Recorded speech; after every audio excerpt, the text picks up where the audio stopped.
Alors, Danny, écoute, si tu veux bien, on va se tourner maintenant du côté de la NFL. Là. Il y avait des matchs préparatoires qui étaient joués au cours du week-end. Alors, on va commencer tout d'abord avec un survol. Notre survol de la section nord de l'association américaine. Ça va vite, il nous reste juste deux sections seulement afin de discuter avant le début de la saison régulière. Alors, pour commencer, bon, on va jeter un coup d'œil. On va se rafraîchir la mémoire. On va regarder le classement de la saison 2023 de la division nord de l'AFC, si tu le veux bien. C'est les Ravens de Baltimore qui avaient terminé au premier rang. Ils avaient connu toute une saison régulière. 13-4 avaient été leur fiche. Les Browns de Cleveland, Danny, malgré le jeu de la chaise musicale à la position de carrière, ce qu'on avait utilisé 5 quarts, malgré tout, on a gagné 11 matchs, si bien que Kevin Stefanski a remporté le titre d'entraîneur-chef de l'année dans la NFL. Ensuite, ça, bon, les Steelers et les Bengals de Cincinnati qui ont terminé au dernier rang, ben, ça avait été principalement la suite d'une blessure à Joe Burrow qui avait mis fin à sa saison. Alors, on va commencer notre survol d'année avec les Bengals de Cincinnati, en jetant un coup d'œil bon, aux ajouts significatifs du côté des Bengals et des joueurs qui ont quitté. Est-ce qu'il y a un joueur qui se saute aux yeux, là, que ce soit des nouveaux arrivés du côté des Bengals ou des joueurs qui ont quitté, comme Joe Mixon, par exemple? Est-ce qu'il y en a un qui te saute aux yeux? Ben moi, c'est plus que ce qu'on a fait au niveau de la ligne offensive. Joe Burrow s'est absenté de la majorité de la partie de 2023. Donc, pour moi, tout est misé sur faut protéger Joe Burrow, faut qu'il soit capable d'être confortable dans la pochette, faut qu'il soit capable de faire ses lectures, de lancer le ballon à ses receveurs qui sont très dynamiques. Donc, moi, tout ce qui est un ajout, une amélioration sur la ligne offensive, ça, c'est très important, puis ça joue en faveur parce que pour moi, la clé pour les Bengals, c'est est-ce que Joe Burrow peut rester en santé? Est-ce qu'il peut produire? Est-ce qu'il peut avoir une grosse saison? Et après ça, ça va créer l'effet domino puis enlever la pression sur toutes les autres unités. Oui, défensivement, ça a été très mauvais après une très bonne saison en 2022 du côté des Bengals. Donc oui, on a fait des ajouts. Les Von Bell de ce monde qu'on a ajouté, Geno Stone aussi qu'on a ajouté. Fait que ça, je pense que ça va améliorer la défensive. Mais si Joe Burrow reste en santé, cette équipe-là devrait jouer avec des avances, devrait avoir une défensive améliorée. Mais pour moi, là, ça demeure vraiment les ajouts sur la ligne offensive. Là. C'est ça le plus important. Là. La clé, c'est Joe Burrow. Oui, écoute, on a utilisé notre choix de première ronde afin de repêcher Murray Smith, un gros bloqueur. On va voir s'il va commencer la saison régulière au sein de la formation partant, mais c'est sûr. Il faut que Joe Burrow reste en santé, ça c'est la chose numéro un. Et la chose numéro deux, c'est l'unité défensive. Souviens-toi, il y a 2 ans, la défense des Bengals était solide. L'année dernière, ça n'a pas été le cas. Hein. Bon, Jesse Bates avait quitté via le marché des joueurs autonomes. Le Marauder s'est joint aux Falcons d'Atlanta. Et vraiment, c'est comme si on avait un trou à la position de maraudeur dont tu as parlé justement de la mise sous contrat des vétérans Van Bell, Geno Stone, les deux sont des maraudeurs. Alors, je pense qu'on s'est rendu compte de ça, à quel point Jesse Bates avait manqué à l'unité défensive des Bengals de Cincinnati. Alors, on a remplacé, oui, Joe Mixon par Zach Moss, ancien des Colts d'Indianapolis. On va voir qu'est-ce que ça va donner. Il ne faut pas oublier que Chase Brown, choix au Mhm. repêchage des Alouettes, petit porteur de ballon, mais qui est très explosif, qui est toujours présent dans le champ arrière des Bengals de Cincinnati. Aucun doute, comme tu l'as dit, ça va commencer en gardant Joe Burrow en santé. On n'a pas été capable de faire, mais une chose que j'aime de la part des Bengals lors des matchs préparatoires, c'est comme si Zach Taylor, l'entraîneur-chef, s'est réveillé. Parce que souviens-toi, lors des dernières années, les Bengals ont connu vraiment de mauvais débuts de saison. Ça, c'est lié au fait qu'on n'utilisait presque pas ou pas du tout nos joueurs partants lors des matchs préparatoires. Je crois que Zach Taylor a appris sa leçon. Cette année, on a fait jouer certains de nos joueurs partants. Et puis, de ce que j'ai lu, le camp d'entraînement des Bengals de Cincinnati est beaucoup plus robuste que par le passé. Alors, il me semble que Zach Taylor, il essaie vraiment de préparer ses joueurs afin qu'on soit prêt dès la semaine 1, pas la semaine 3, pas la semaine 4, comme ça a été le cas lors des dernières saisons.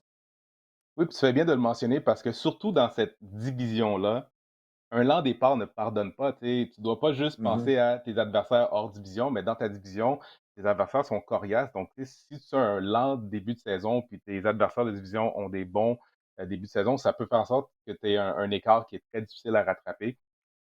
Donc, tout à son mérite de réaliser l'importance, puis de comment aussi gérer cette lacune-là, c'est de faire jouer ces partants puis ces vétérans. Puis même si ce sont des partants, ce sont des vétérans, c'est des joueurs qui ont besoin de pratiquer, se faire remettre dedans, puis aussi de comprendre l'importance de pourquoi on les fait jouer, parce qu'on veut avoir un bon début de saison, donc ils doivent embarquer aussi dans la stratégie ou dans qu'est-ce qui a été décidé de faire, même si peut-être qu'ils voient dans d'autres équipes les joueurs, les partants qui jouent un peu moins, là, mais pour les Bengals, c'est important d'avoir un bon début de saison.